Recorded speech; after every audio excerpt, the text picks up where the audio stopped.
Well, good morning, everyone, or afternoon, depending on where you're logging in from. We want to thank you for joining us today.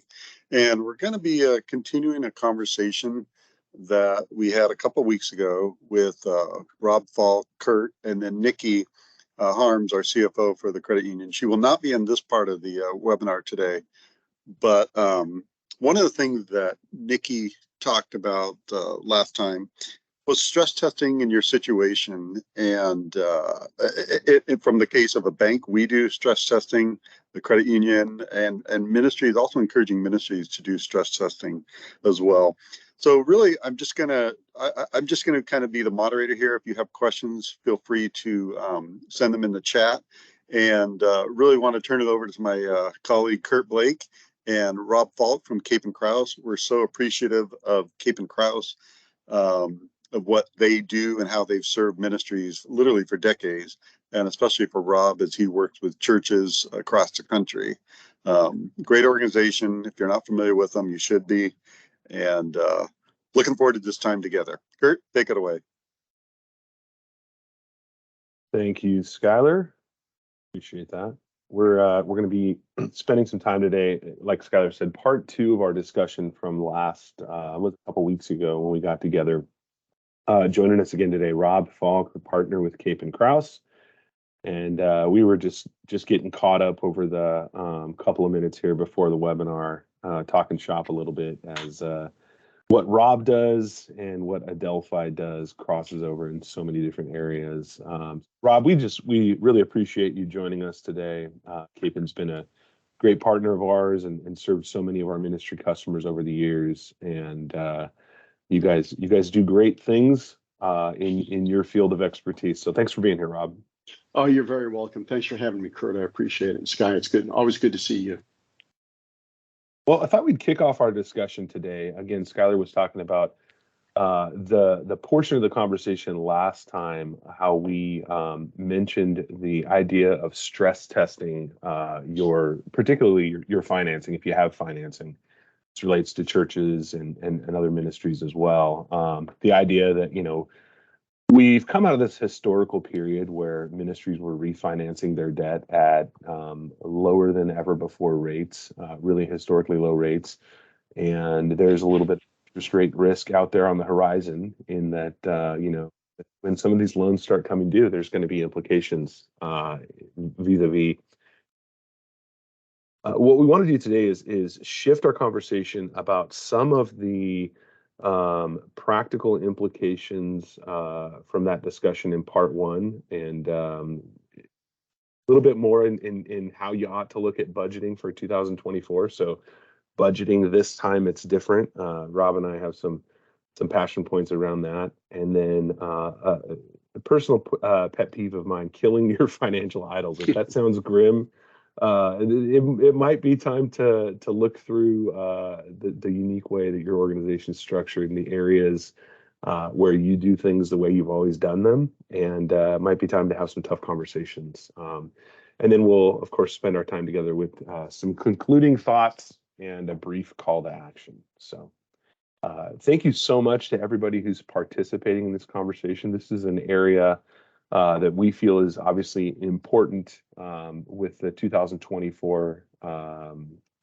fiscal year coming up for a lot of churches that we serve. I know a lot of our ministry partners are well into the first quarter, but certainly as we're looking forward to uncertainty on the horizon in the area of finances, and things always get interesting when you lead into a presidential election around macroeconomic trends, and then of course with what's going on geopolitically. It just seems like a timely conversation.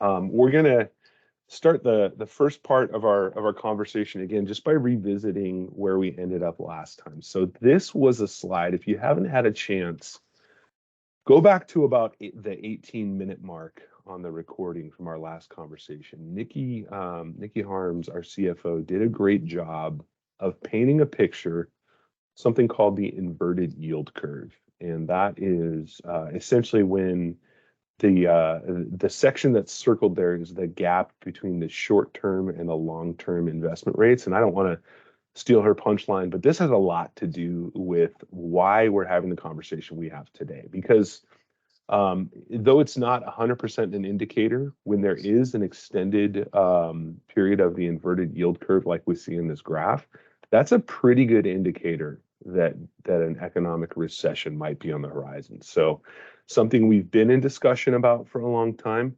something that I know a lot of you ministries have been preparing for.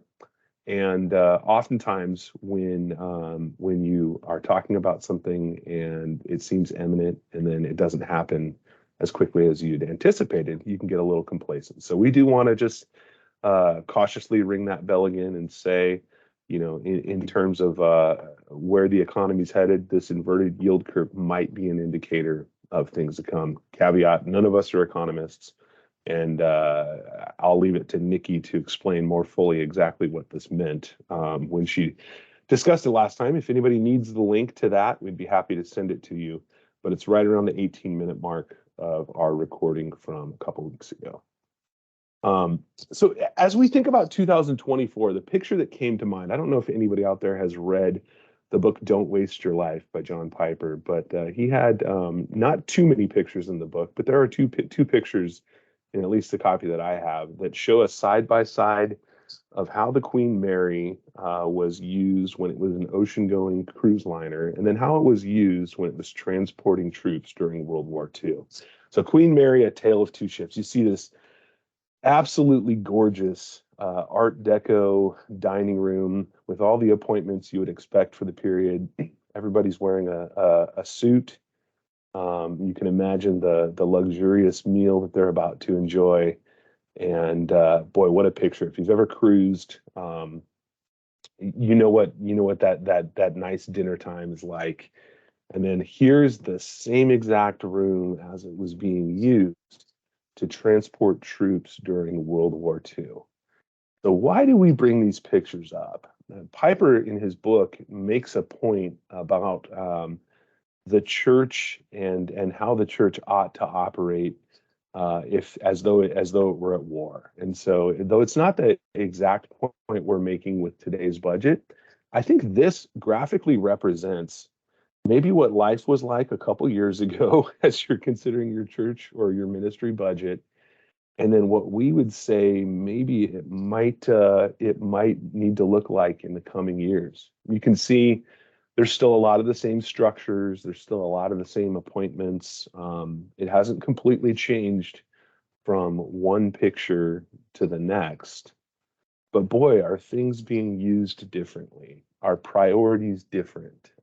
This is, again, just a graphical representation to frame your thinking as we jump into this conversation. Rob, I know you've spent a lot of time talking to ministries over the years. You were both, again, just by way of reminder, vocationally employed as an executive pastor, and now you've spent several years in the accountant seat. And so you've seen this from both sides of the equation. Mm-hmm. Yeah. As you're looking at the questions you're hearing from your customers, and as you're looking at 2024, and what that might look like financially, what are some encouragements you would have even as the ink is beginning to dry on some of these rough draft and even final drafts of budgets for 2024? Yeah, I think as an encouragement, I would say, if you're listening to and you're following God's lead and you've prayed carefully and thoroughly over your budget, God guides, God provides, right? And so God will provide what you need. That said, he wants us to not just have blind faith, but wants us to think about what we're doing and to work through it in a rational manner. And so I would encourage ministries to really be looking at those areas where the costs are going up. So we know salaries have gone up, salaries and wages are going up. We know that utilities are going up. There are a number of areas where those expenses are going up. Don't sell those short in your budget so that you can make sure that you've got a realistic budget going into this next year. The other thing I'd encourage you to look at is we've talked a little bit about, you mentioned at the beginning, you showed the inverted yield curve, and you showed those interest rates with that big spike that we've seen the last 18 months to 2 years. And if you've got a rate reset that's coming, or you're going to have to refinance in the next even 3 or 4 years, it's not too early to start thinking about that, because those rate resets could be really significant. If you're in, at 3.5% or 4%, and you've got to reset it today, it's going to go to 8.5 or 9. Well, depending on the size of your loan, that's going to be a huge chunk out of your budget. And so you've really got to think about how are you going to make that happen. The example I give, Kurt, is if you've got a $4 million budget, let's say, in your church, and back in the heyday, lenders would go to 3 times, generally would go to 3 times unrestricted giving. So you could have had a loan up to 12 million. So let's say you got 12 million, you paid it down to 10 to make the math easy, and your rate is going to go from 4 to 9, let's say, 5%, $10 million. If my math is any good, that's $500,000 a year on a $4 million budget. How are you going to deal with that? You really need to think about it up front. And we hope as an accountant that your math is good, and as a commercial lender, I can verify that it checks out. This kind of goes to a broader discussion we've had in the last couple of weeks, Rob, about the categories of budgeting, the areas where ministries are spending money, and really you get down to fixed and variable expenses. So I know in the lending world, we might slice and dice it pretty easily and say, a third's going to go towards salary, a third's going to go towards, the physical plant, whether it's the debt on the property, or, some combination of, maintenance, et cetera. And then it'd be real nice if a third of it was going towards, ministry and mission and whatnot. But it's not always the case. Out here in California, where I live, oftentimes the dual-edged sword of the high cost of wages and the high cost of real estate has both of those first two categories pushing up into 40, 41, 42, 45%.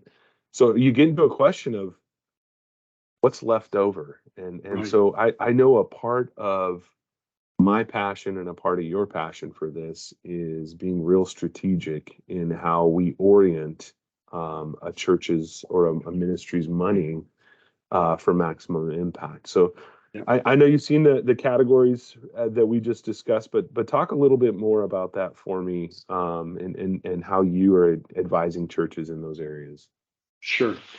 So I actually started thinking about this back when I was an executive pastor in 08 and 09, and we had a big downturn in our giving, and we had to go through and we had to cut 8 or 10% out of our budget. And talking to our elders, I said, hey, pretty quickly, it's going to impact people. It just has to. They didn't understand that. They said, it's only 8 or 10%. Why can't we cut other things? And so I put together a spreadsheet that I'd actually be more than happy to make available for anybody that wants it, where I broke down the fixed, semi-fixed, and variable costs. And the fixed were things like mortgage payment. That's not going to change. I even put things like insurance in there, because that's within a fairly narrow range. That's not going to change. Variable or semi-variable or semi-fixed were primarily that's compensation. And so you can change that, but there's a lot of implications, obviously, when you cut salaries or when you lay people off or you do things like that are directly impacting the people. And then I had the variable costs. And by the time I was done, and my experience, so at that church, and then my experience working with dozens of churches in my current role, is that by the time you take the fixed and the semi-fixed cost, that's somewhere between 85 and 90% of a church's budget. You maybe have 10 to 15% left out in that other category. And even some of that's not truly variable. You can't cut everything. I mean, you hand out a program on Sunday, and so you're going to have, you've got to have the paper, you got to have it printed, et cetera, et cetera. So there's just not a lot of wiggle room within a lot of those categories. And so you've got to really think about what are the implications. So if my fixed rate is going to go from, if my fixed costs are going to go up $500,000 because of the interest reset, that's got to come out of those other two categories. Yep. And so what are you going to do? Pretty quickly, you're going to end up looking at the people cost. It's just where you're going to be. There's no other place to cut. And when you look at that, the thing that you've got to bear in mind is you've got to make sure that your cuts are strategic. And so, or to put it another way, what's left is strategic. So it's sort of like I don't know if somebody asked this of Michelangelo or another person that would do those carved statues. What do you call that? Yeah. But they would Sculptors? say, yes, sculptors. When they would sculpt, they would say, how do you end up with this? Said, how did Michelangelo end up with David? Well, he chipped away everything that wasn't David. Right. And Exactly. so that's what we have to do in this. We've got to chip away everything that isn't strategic. And so that implies that you've got a strategic plan that you've thought through, and you've identified what are the things that are absolutely vital to us achieving our God-given mission. And, frankly, I think we're coming into a time where it's going to be more and more difficult to have enough funding for most churches to do everything that we've done in the past. And so I think it's going to be really important to start chipping away those things, even if your loan reset may be 3 or 4 years off or other things. You've got to start thinking about it now, because you're not going to be able to make some of these changes. I think for many churches are going to be really significant, and it's going to take some time. It's going to take some time to think through it. It's going to take some time to communicate it to the congregation, and it's going to take some time to implement it.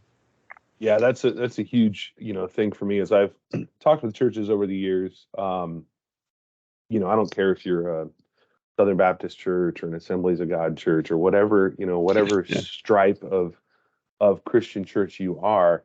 The fact is, the way that a local church embodies the gospel and does ministry is unique from any other church in their community. And there are people who wake up, and I'm talking to you, Pastor, right now. There are people who wake up on a Sunday morning and drive past perfectly good functioning other churches to come to your church. And so the reason why they do that is, we talk in theological terms about orthodoxy, right? And then there's on the other side of that orthopraxy. So what do you believe, and then how do you practice, right? Well, the way that you practice is tied up in that 10 to 20% that Rob is talking about. That's right. The way that you embody the gospel to your community is in a lot of the to use your analogy there, the David of who you are, that completed statue is built into that 10 to 15%, because your church doesn't exist to perpetuate an employment program for people with biblical studies degrees. You don't exist to perpetuate a building payment, although we appreciate that at the credit union. Really, you exist to uniquely express the gospel into your community. When we think in terms of helping people maybe find a relationship with God, and then helping people follow God, and those are kind of some two budget categories that a lot of church expenses, when you boil them down to strategy, are going to fall into both of those categories, kind of helping people find God and helping people follow God. Good stuff, Rob. Definitely appreciate your perspective there. It occurred to me as I was talking with a ministry customer earlier this year that even people who are on their game can be blindsided by things.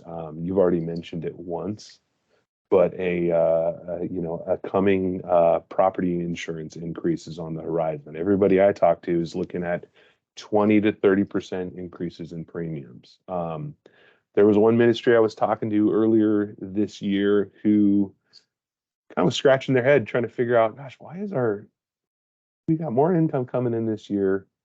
We've got more money going out, and we did our budget and it's not penciling out. Well, what they weren't considering is that as they looked at how their dollar was performing in some of the countries that they were doing ministry in. In this particular case is in Mexico.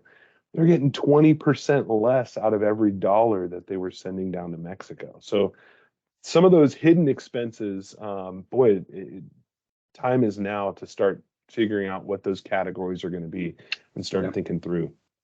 Rob, one of the things we've talked about is the idea that preparing a budget the way that you've done it in the past might not be enough this time around. So you may want to prepare in the way that we're doing things in the nonprofit that I serve with is we're actually going to prepare 3 budgets this year. So we're doing kind of our status quo, this is where we were last year, this is where we hope to be this year. That's kind of your traditional vanilla budget. But then we're also going to do a sort of how do we strip things down to bare bones, and this is what our budget is this year.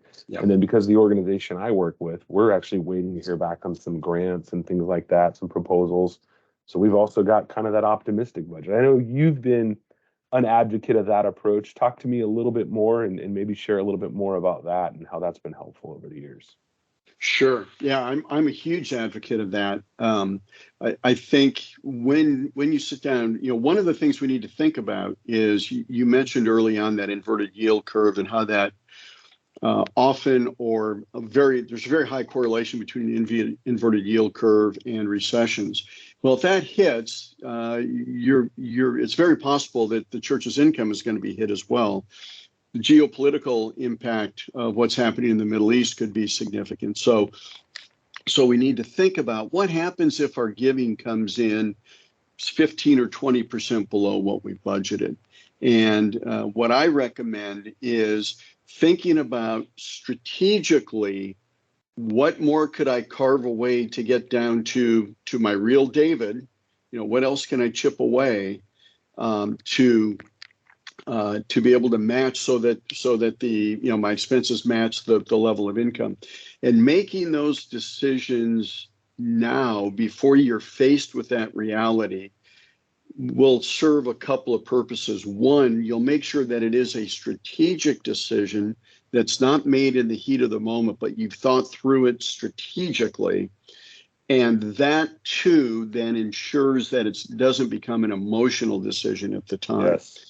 Where it's easy to get caught up and say, oh, this is going to impact this person or this is going to impact that ministry. That can become very emotional. But if you can think through it ahead of time, then it's much easier to make that decision and to take the action when it happens. On the flip side of that, what happens if God blesses and your income is 20% above what you've budgeted? Yep. What might you add back? What might you do with that excess? And I saw somebody had asked a question. I just saw the word reserves pop up, and I don't know what the whole question was, but that's a great time. Schuyler, do you want to? Maybe Schuyler can jump in and just read that for us real quick, Rob. Sure. I think he said that he had seen it. Yeah, Brian, thank you for that question. Basically, the question is, what changes should nonprofits consider with the reserves maintaining and growing?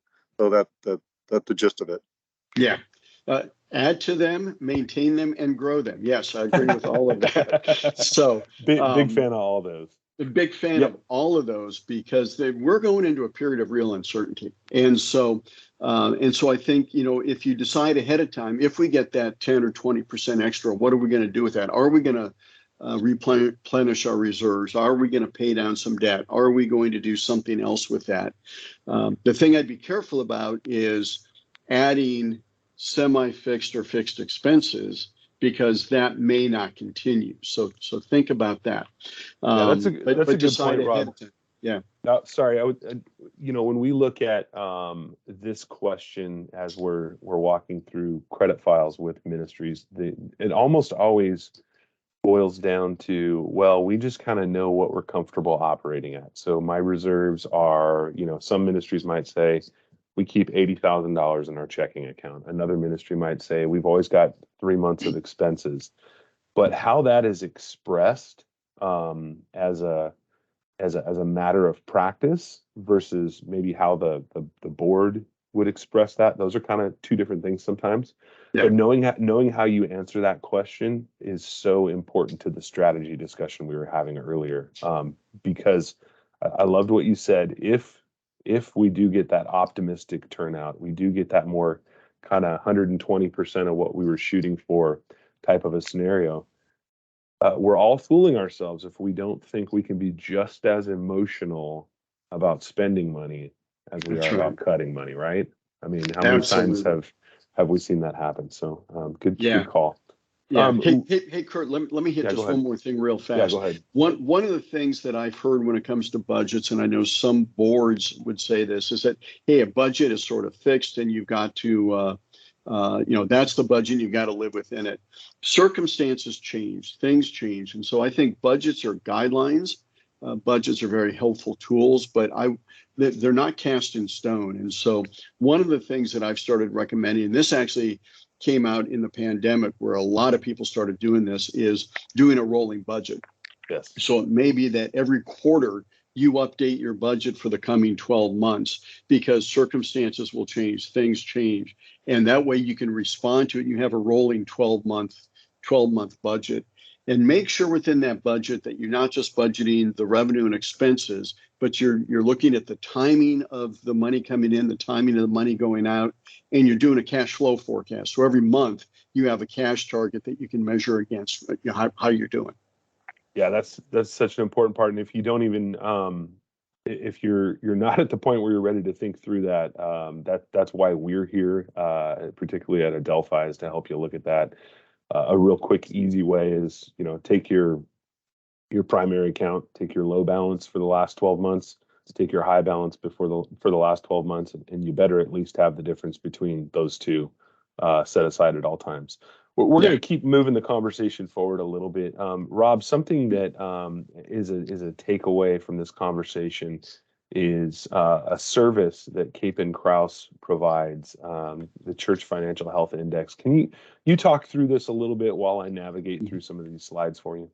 Sure, absolutely. So the Church Financial Health Index is it's a database that we've got hundreds of churches of all different sizes that have put their data in there.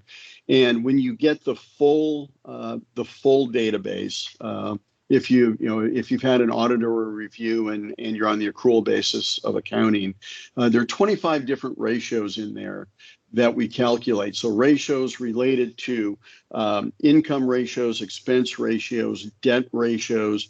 We look at IT costs. We look at facility costs, that sort of thing. So it's a really in-depth database, and you can put it in for multiple years, so you can see where you've been, and it can help you to identify your trends within your own church.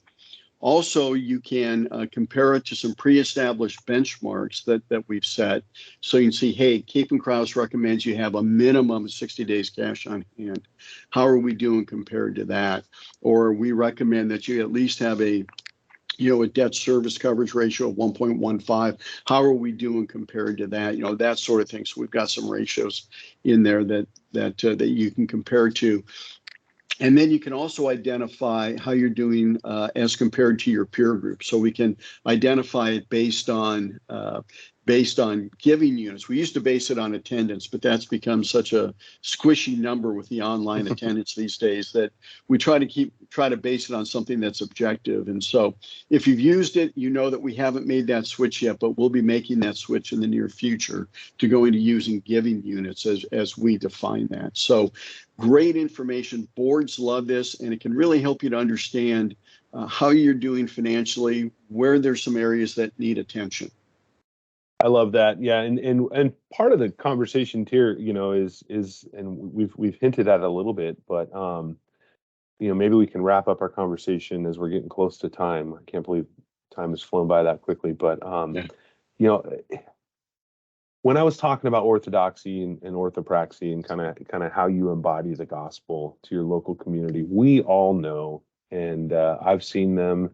Rob, I know you've seen them. Churches have financial idols, right? Every aspect of life is full of these things that we cling on to. It was John Calvin who said, the human heart is an idol factory, and it's just kind of constantly pumping out idols. And so in your local church, it could be, I don't know. One church told me, hey, we've always done VBS for free. VBS has always been a cost we've carried. Well, that is a big part of how you embody the gospel to your neighborhood, but there's nothing in scripture that says you have to do VBS for free. So let's hold that loosely.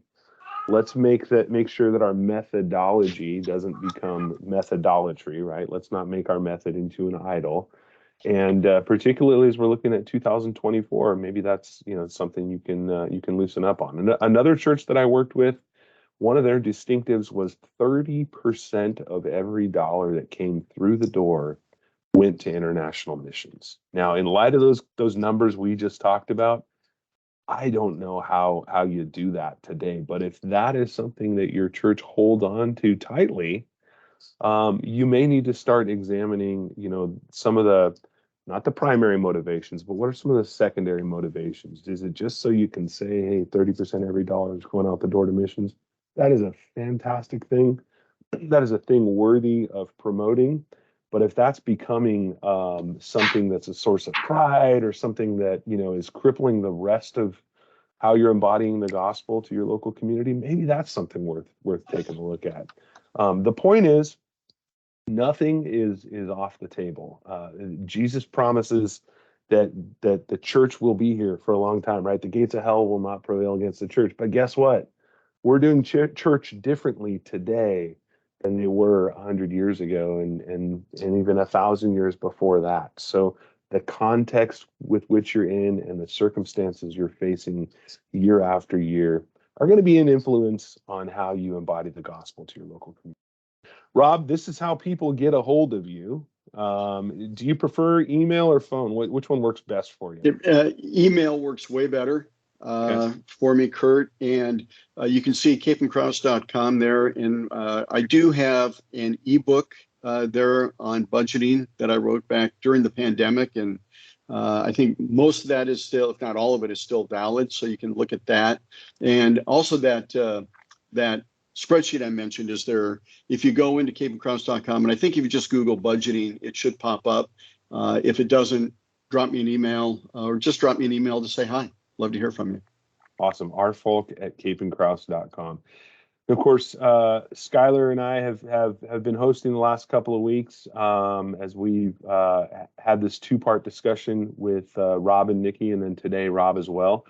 There's a QR code on the screen. Feel free to scan that if you want to schedule an appointment with us to talk about anything we've discussed. We get to see this from both a lender side and a banker side. Rob's looking at this from an accountant's perspective. So if it's been a while since you've taken a look at your chart of accounts and what your balances are doing, and even your blend of operating accounts to short and long-term savings, we'd love to chat with you as well. Rob, appreciate you so much and your time. This is hopefully something that we will return to a more regular cadence as we try to have these conversations with our members and also with folks you're out there serving. Any closing thoughts from you or from Schuyler? No, I just thank you so much for the opportunity. Love being here with you guys and being able to share. And I just want to encourage people to, you guys are doing great work.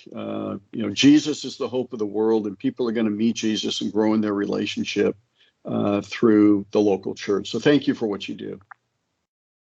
Thank you. Thanks so much for joining us today. Rob, thanks again. Schuyler, thank you for your efforts. And we hope to chat with everybody who participated in the webinar at some point down the road.